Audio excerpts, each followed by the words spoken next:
చూద్దాం. ఇవాళ ఉదయం 11 గంటలకు తాత్కాలిక బడ్జెట్ ను ప్రవేశపెట్టనున్నారు కేంద్ర ఆర్థిక మంత్రి నిర్మలా సీతారామన్. వరుసగా ఆరోసారి బడ్జెట్ ను ప్రవేశపెట్టి అరుదైన ఘనత సాధించనున్నారు నిర్మలా.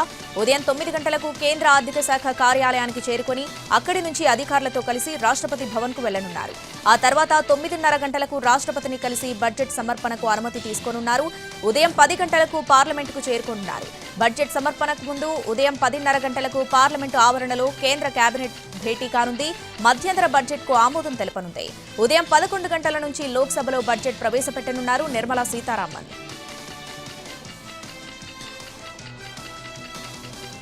బీఆర్ఎస్ అధ్యక్షుడు మాజీ సీఎం కేసీఆర్ ఇవాళ గజ్వేల్ ఎమ్మెల్యేగా ప్రమాణ స్వీకారం చేయనున్నారు. అసెంబ్లీ స్పీకర్ గడ్డం ప్రసాద్ కుమార్ సమక్షంలో ఎమ్మెల్యేగా ప్రమాణం చేయనున్నారు. ప్రమాణ స్వీకార కార్యక్రమానికి బీఆర్ఎస్ ఎమ్మెల్యేలందరినీ ఆహ్వానించారు. ఎమ్మెల్యేగా కేసీఆర్ ప్రమాణ స్వీకారం నేపథ్యంలో పెద్ద సంఖ్యలో బీఆర్ఎస్ ఎమ్మెల్యేలు, ఎమ్మెల్సీలు అసెంబ్లీకి తరలి రానుండటంతో అసెంబ్లీ వర్గాలు భద్రతా ఏర్పాట్లపై దృష్టి సారించాయి.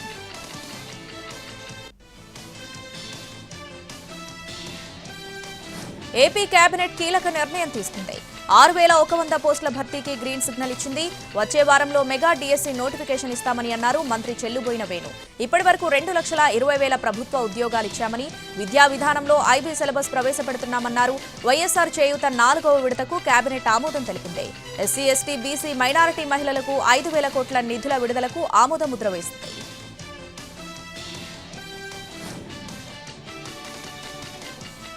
విద్యారంగంలో ఏపీ సర్కార్ మరో ముందడుగు వేసింది. నాడు నేడు కార్యక్రమంతో ప్రభుత్వ పాఠశాలలను అభివృద్ధి చేసిన ఏపీ సర్కార్ సిలబస్ విషయంలో మరో కీలక నిర్ణయం తీసుకుంది. ఐబీ సిలబస్ ప్రవేశపెట్టేందుకు ఒప్పందం కుదుర్చుకుంది. ప్రభుత్వ పాఠశాలల్లో చదివే విద్యార్థులను ప్రపంచ స్థాయిలో పోటీ పడేలా తీర్చిదిద్దే లక్ష్యంతో ఐబీ సిలబస్ ను ప్రవేశపెట్టేందుకు ఒప్పందం చేసుకుంది.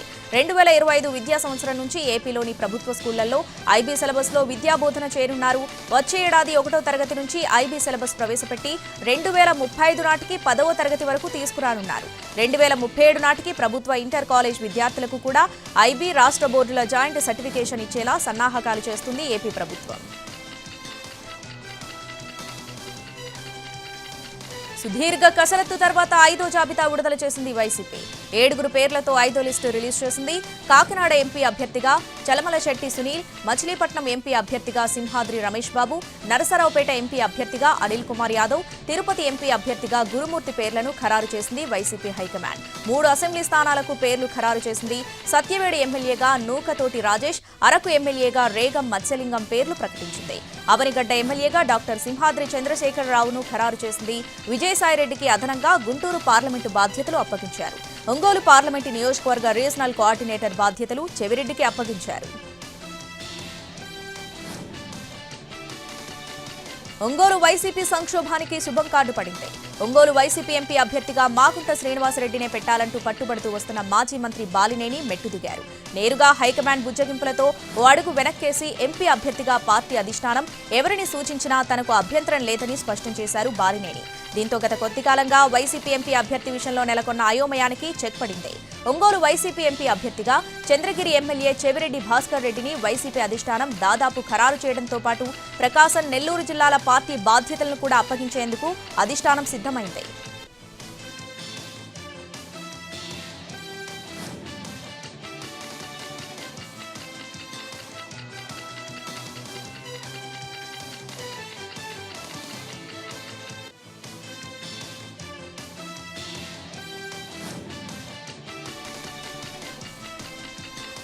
ఎన్నికలు సమీపిస్తున్న వేళ ఏపీలో పొలిటికల్ ఫైట్ ఓ రేంజ్ లో పెరిగిపోతుంది. ఇటీవలే టీడీపీకి గుడ్ బై చెప్పి వైసీపీలో చేరిన విజయవాడ ఎంపీ కేశినేని నాని టీడీపీ నేతలపై ఘాటు వ్యాఖ్యలు చేశారు. చంద్రబాబు నుంచి బుద్దా వెంకన్న వరకు ఎవరిని వదలకుండా పంచులేశారు. చంద్రబాబును కేశినేని టార్గెట్ చేస్తుంటే విజయవాడ ఎంపీకి టీడీపీ శ్రేణులు కౌంటర్ ఇస్తున్నారు. కేశినేని నాని ఏ రేంజ్ లో విమర్శలు చేస్తున్నారో అంతే ఘాటుగా కౌంటర్లు ఇస్తున్నారు తమ్ముళ్లు.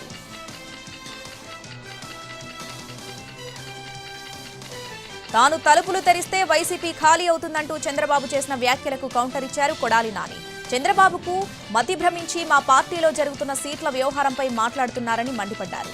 2019లోనే ఏపీ ప్రజలు చంద్రబాబు తలుపులు, కిటికీలు పీకి హైదరాబాద్కు పార్సిల్ చేశారని, ఇప్పుడు ఆయన చేసేదేముందని అన్నారు కొడాలి నాని.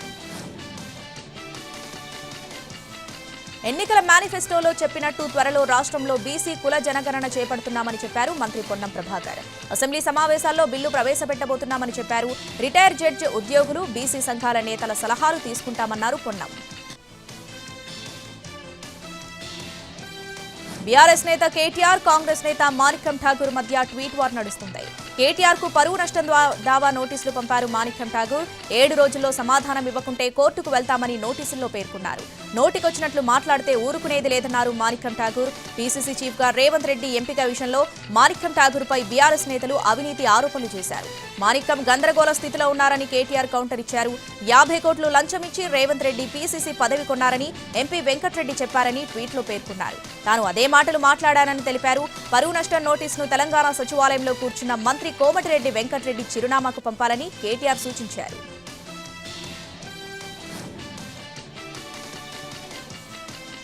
ఎన్నికల ముందు ఇచ్చిన హామీల్ని పార్లమెంటు ఎన్నికలలోపే రేవంత్ రెడ్డి పూర్తి చేయాలని డిమాండ్ చేశారు బీఆర్ఎస్ ఎమ్మెల్యే ప్రశాంత్ రెడ్డి. లేదంటే పార్లమెంటు ఎన్నికల్లో తెలంగాణ ప్రజలు బుద్ధి చెబుతారన్నారు.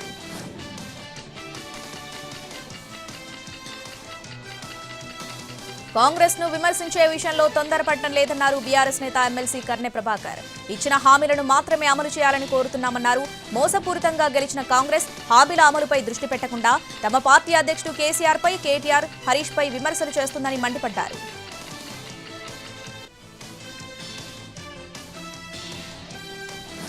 పంచాయతీరాజ్ వ్యవస్థను గత బీఆర్ఎస్ ప్రభుత్వం నిర్వీర్యం చేసిందన్నారు కేంద్ర మంత్రి కిషన్ రెడ్డి. పంచాయతీలకు నేరుగా ఇచ్చే నిధులను కూడా దారి మళ్లించారు. తెలంగాణలో సర్పంచ్ల పదవీకాలం ముగుస్తున్నా ప్రభుత్వం ఎలాంటి నిర్ణయం తీసుకోలేదన్నారు. పైగా స్పెషల్ ఆఫీసర్లతో గ్రామ పంచాయతీలను కొనసాగించాలని చూడటం రాజ్యాంగ స్ఫూర్తికి విరుద్ధమన్నారు కిషన్ రెడ్డి.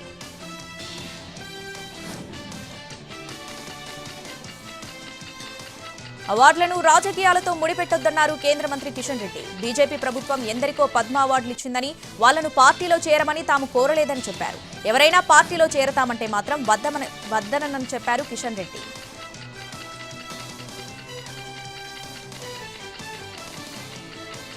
అంబేద్కర్ కోనసీమ జిల్లా అమలాపురంలో వైసీపీ, జనసేన మధ్య ఫ్లెక్సీ వార్ మరింత ముదిరింది. గడియార స్తంభం సెంటర్లో వైసీపీ నాయకుల పేరుతో సిద్ధం ఫ్లెక్సీలు ఏర్పాటు చేశారు. అయితే వాటి పక్కనే జనసేన నేతలు కాసుకో అంటూ ఫ్లెక్సీలు ఏర్పాటు చేశారు.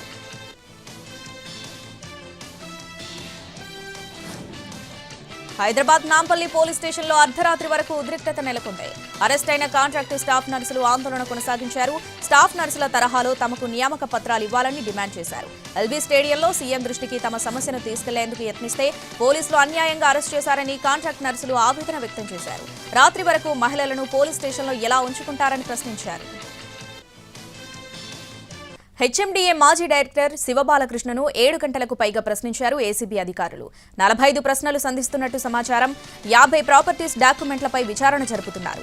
ప్రత్యేక గదిలో శివబాలకృష్ణను విచారించి స్టేట్మెంట్ రికార్డు చేశారు. శివబాలకృష్ణకు చెందిన 4 బ్యాంకు లాకర్లు, బినామీలు, పెట్టుబడులపై ఆరా తీశారు. ఇల్లీగల్ లేఅవుట్లకు అనుమతులు, టెక్నికల్ అనుమతులు, రియల్ ఎస్టేట్ సంస్థలకి అనుమతులపై ఆరా తీశారు. 2 ఇన్ఫ్రా సంస్థల్లో శివబాలకృష్ణ పెట్టిన పెట్టుబడులపై కూడా ప్రశ్నించారు. ఇవాళ శివబాలకృష్ణను మరోసారి కస్టడీలోకి తీసుకుని ఏసీబీ అధికారులు విచారించనున్నారు.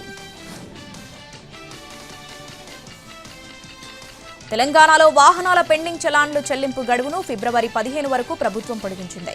ప్రస్తుతం గడువు జనవరి 31తో ముగియడంతో గడువును పెంచుతూ జీవో జారీ చేసింది. ప్రభుత్వం డిసెంబర్ 26 నుంచి పెండింగ్ చలాన్లపై రాయితీలను ప్రకటించింది. ఆ తర్వాత సాంకేతిక సమస్యలు తలెత్తడంతో మరో 15 రోజుల పాటు గడువును పెంచింది.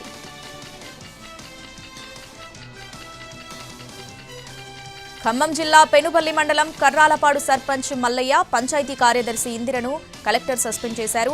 సుమారు 6.5 లక్షల నిధులు పక్కదారి పట్టాయని ఉప సర్పంచ్ కృష్ణయ్య ఫిర్యాదుతో ఉన్నతాధికారులు విచారణ చేపట్టారు. పంచాయతీ నిధుల్లో అవినీతికి పాల్పడినట్లు ఆరోపణలు రుజువు కావడంతో ఇద్దరిని విధుల నుంచి తొలగిస్తున్నట్లు మండల పరిషత్ కార్యాలయానికి ఆర్డర్ పంపారు. విచారణ సమయంలో 1,40,000 తిరిగి పంచాయతీ ఖాతాకు జమ చేశారు. మిగిలిన 5,44,000కు పైగా నగదు చెల్లించాలని ఆదేశించారు. నిర్మల్ జిల్లా కుబీర్ మండలంలో చిరుత సంచారం కలకలం రేపుతుంది. పార్దీబీ గ్రామ శివార్లోని పంట పొలాల్లో చిరుతపులి పాదముద్రలను ఫారెస్ట్ అధికారులు గుర్తించారు. వ్యవసాయ పనులకు వెళ్లే రైతులు కేకలు వేస్తూ గుంపులుగా వెళ్లాలని అటవీ అధికారులు సూచిస్తున్నారు. ల్యాండ్ స్కామ్ కేసులో జార్ఖండ్ సీఎం హేమంత్ సోరెన్ను ఈడీ అరెస్ట్ చేయడం సంచలనం సృష్టిస్తుంది. బుధవారం మధ్యాహ్నం 1 గంట ప్రాంతంలో హేమంత్ సోరెన్ ఇంటికి చేరుకున్నారు ఈడీ అధికారులు. హేమంత్ సోరెన్ను 6 గంటలకు పైగా ప్రశ్నించారు అధికారులు. అయితే అరెస్టుకు ముందే ముఖ్యమంత్రికి పదవికి రాజీనామా చేస్తానని సోరెన్ చెప్పడంతో ఆయన్ని రాజ్భవన్కు తీసుకెళ్లారు ఈడీ అధికారులు. గవర్నర్ రాధాకృష్ణన్కు తన రాజీనామా లేఖను సమర్పించారు హేమంత్ సోరెన్. దీంతో ఆయన రాజీనామాను గవర్నర్ ఆమోదించారు. రవాణా మంత్రి చంపై సోరెన్ జార్ఖండ్ సీఎంగా ప్రమాణం చేయనున్నారు. ఇక చంపై సోరెన్ను శాసనసభాపక్ష నేతగా ఎన్నుకున్నారు జేఎంఎం కూటమి నేతలు. ఆ తర్వాత రాజ్భవన్కు వెళ్లి గవర్నర్ రాధాకృష్ణన్ను కలిశారు. చంపైతో సీఎంగా ప్రమాణం చేయించాలని కోరారు. చంపైకి మొత్తం 47 మంది ఎమ్మెల్యేల మద్దతుంది. ఆప్ జాతీయ కన్వీనర్ ఢిల్లీ సీఎం అరవింద్ కేజ్రీవాల్ కు ఎన్ఫోర్స్మెంట్ డైరెక్టరేట్ మరోసారి సమన్లు జారీ చేసింది.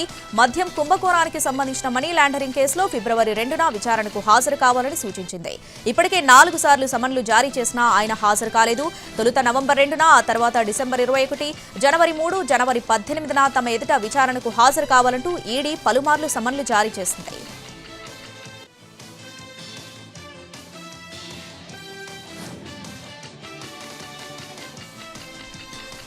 రాహుల్ గాంధీ జోడో న్యాయయాత్ర బెంగాల్లోకి ప్రవేశిస్తూ ఉండగా గందరగోళం జరిగింది. వేలాది మంది కార్యకర్తలు, అభిమానులు తరలి రావడంతో కాస్త తోపులాట జరిగింది. ఈ క్రమంలో రాహుల్ గాంధీ కారద్దాలు ధ్వంసమయ్యాయి. భద్రతా లోపం కారణంగానే ఈ దాడి జరిగిందని కాంగ్రెస్ నేతలు ఆరోపిస్తున్నారు. బీహార్ నుంచి పశ్చిమ బెంగాల్ మాల్దా జిల్లాలోని లాభా బ్రిడ్జిపైకి రాహుల్ గాంధీ యాత్ర ప్రవేశించింది. రాహుల్ కు స్వాగతం పలికేందుకు వేలాది మంది ప్రజలు తరలివచ్చారు. ప్రజలు రాహుల్ కారు చుట్టూ గుమిగూడారు. Rahul Gandhi black Toyota car అద్దం పగిలిపోయింది. ఈ ఘటన జరిగినప్పుడు రాహుల్ బస్సులో ఉండగా భద్రతా లోపమని కాంగ్రెస్ నేతలు కేకలు వేశారు. జీవితాంతం ఎన్డీఏలోనే కొనసాగుతానని బీహార్ సీఎం నితీష్ కుమార్ అన్నారు. రాష్ట్ర ప్రజల కోసం అహర్నిశలు కష్టపడుతూనే ఉంటానని చెప్పారు. ఇండియా కూటమికి మరో పేరు పెట్టాలని కాంగ్రెస్ ను కోరినా తన మాట పట్టించుకోలేదన్నారు. ఏ పార్టీ ఎన్ని స్థానాల్లో పోటీ చేస్తుందో ఇప్పటి వరకు నిర్ణయించలేదన్నారు. కూటమి నేతల ప్రవర్తనతో విసుగెత్తిపోయానని చెప్పారు. ఫిబ్రవరి 10న కొత్త ప్రభుత్వం విశ్వాస పరీక్ష ఎదుర్కోబోతుందని అన్నారు.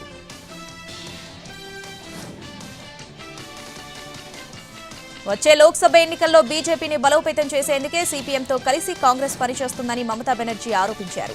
తాము ప్రతిపాదించిన 2 స్థానాల్లో పోటీ చేసేందుకు కాంగ్రెస్ నిరాకరించడంతోనే రాష్ట్రంలో ఒంటరిగా పోటీ చేయాలని నిర్ణయించామన్నారు. 3.5 దశాబ్దాల పాటు రాష్ట్రాన్ని పాలించిన సీపీఎం ప్రజలను ఎంతో వేదనకు గురిచేసిందని మండిపడ్డారు. అందుకే ఆ పార్టీని తాను ఎన్నడూ క్షమించనని చెప్పుకొచ్చారు.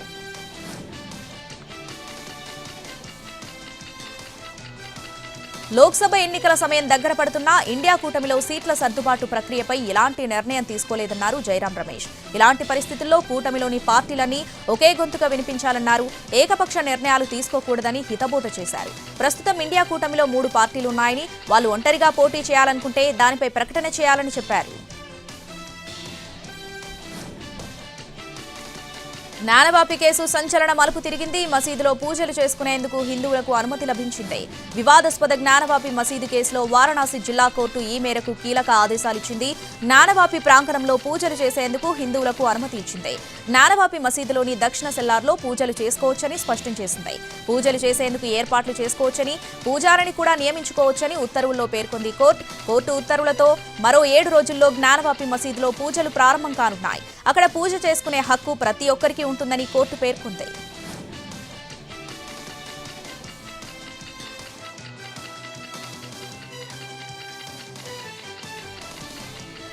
పెళ్లి కొడుకులు లేకుండానే వందలాది యువతులు పెళ్లి చేసుకున్న ఘటన ఉత్తరప్రదేశ్ బలియా జిల్లాలో ఆలస్యంగా వెలుగులోకి వచ్చింది. తమ మెడలో తామే పూలదండలు వేసుకుని వివాహం చేసుకున్నారు. ప్రభుత్వం ప్రవేశపెట్టిన ముఖ్యమంత్రి సామూహిక వివాహ వేడుకలో ఈ దృశ్యం కనిపించింది. ఈ పథకం కింద పెళ్లి చేసుకున్న నిరుపేద కుటుంబానికి 51,000 ఆర్థిక సాయాన్ని అందిస్తున్నారు. అయితే దీని ద్వారా లబ్ధి పొందాలనే దురాలోచనతో కొందరు అధికారులు దళార్లతో చేతులు కలిపారు. నకిలీ వధూవరులను తీసుకొచ్చారు. ఒప్పందం ప్రకారం వీరంతా తమ తమ మెడల్లో పూలదండలు వేసుకుని పెళ్లి చేసుకున్నారు. ఛత్తీస్గఢ్ దంతేవాడ జిల్లాలో మావోయిస్టులు ఏర్పాటు చేసుకున్న భారీ సొరంగాలు బయటపడ్డాయి. గాలి వెలుతురు వచ్చేలా మావోయిస్టులు సొరంగాలను నిర్మించుకున్నారు. 2 రోజుల క్రితం ఛత్తీస్గఢ్లో భారీ ఎన్కౌంటర్ జరిగింది. 3 జవాన్లు మృతి చెందారు. సొరంగాల్లో దాక్కునే మావోయిస్టులు కాల్పులు జరిపి ఉంటారని బలగాలు భావిస్తున్నాయి.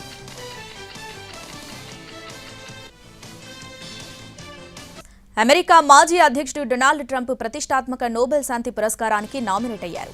Republican party MP Claudia Tenney Trump పేరును నోబెల్ శాంతి బహుమతికి ప్రతిపాదించారు. దీంతో ఈ విశిష్ట పురస్కారానికి ట్రంప్ పేరు నామినేట్ కావడం ఇది 4వ సారి.